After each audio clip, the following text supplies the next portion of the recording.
കൊല്ലം Thevalakkara boys ഹൈസ്കൂളിൽ വിദ്യാർത്ഥി ഷോക്കേറ്റ് മരിച്ച സംഭവത്തിൽ മിഥുൻ്റെ കുടുംബത്തിന് വീടൊരുങ്ങുന്നു. സ്കൗട്ട് ആൻഡ് ഗൈഡിൻ്റെ നേതൃത്വത്തിലാണ് ഈ വീട് വെച്ചു കൊടുക്കുന്നത്. ഈ മാസം 10-ാം തീയതി വിദ്യാഭ്യാസ വകുപ്പ് മന്ത്രി വി ശിവൻകുട്ടി ശിലാസ്ഥാപനം നടത്തും വീടിൻ്റെ. റിനു ശ്രീധർ തിരുവനന്തപുരം വിവരങ്ങൾ നൽകും. റിനു പറയൂ. SKN ദുഃഖകരമാണെങ്കിലും അല്പം സന്തോഷമുള്ള വാർത്തയാണ് നമ്മൾ പങ്കുവയ്ക്കുന്നത്. തേവലക്കരയിൽ ഷോക്കേറ്റ് മരണപ്പെട്ട വിദ്യാർത്ഥി മിഥുന് വീട് ഒരുങ്ങുന്നു എന്നുള്ളതാണ് ഏറ്റവും പ്രധാനമായി നൽകാൻ കഴിയുന്ന വിവരം.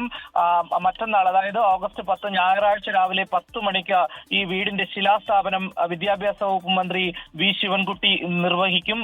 KN ബാലഗോപാൽ, അതുപോലെ തന്നെ കോവൂർ കുഞ്ഞുമോൻ MLA ഉൾപ്പെടെയുള്ളവർ അവരുടെ സാന്നിധ്യം ഉണ്ടാകുമെന്നുള്ളതാണ് നമുക്ക് ലഭ്യമാകുന്ന വിവരം. ഈ ഷോക്കേറ്റ് മരണപ്പെട്ട വളരെ ദയനീയ സാഹചര്യത്തിൽ ജീവിക്കുന്ന മിഥുന്റെ വീട് അന്ന് വാർത്തകളിലെല്ലാം തന്നെ നിറഞ്ഞു നിന്നു. സ്ഥലം സന്ദർശിച്ച മന്ത്രി വി ശിവൻകുട്ടിയാണ് അന്ന് ഇവർക്ക് വീട് വെച്ച് നൽകുമെന്നുള്ള ഒരു ഉറപ്പും പ്രഖ്യാപനവും നടത്തിയത്. ഇന്നിപ്പോൾ സ്കൗട്ട് ആൻഡ് ഗൈഡിന്റെ നേതൃത്വത്തിലാണ് വീട് വെച്ച് നൽകുവാൻ വേണ്ടി തീരുമാനിച്ചിരിക്കുന്നത്. അന്ന് തന്നെ ആ ഒരു പ്രഖ്യാപനവും ഉണ്ടായി. സ്കൗട്ട് ആൻഡ് ഗൈഡിന്റെ നേതൃത്വത്തിൽ മിഥുന് വീട് വെച്ച് നൽകുമെന്നുള്ളത്. ഓഗസ്റ്റ് 10 ഞായറാഴ്ച രാവിലെ 10 മണിക്ക് വീടിന്റെ ശിലാസ്ഥാപനം മന്ത്രി വി ശിവൻകുട്ടി നിർവഹിക്കും.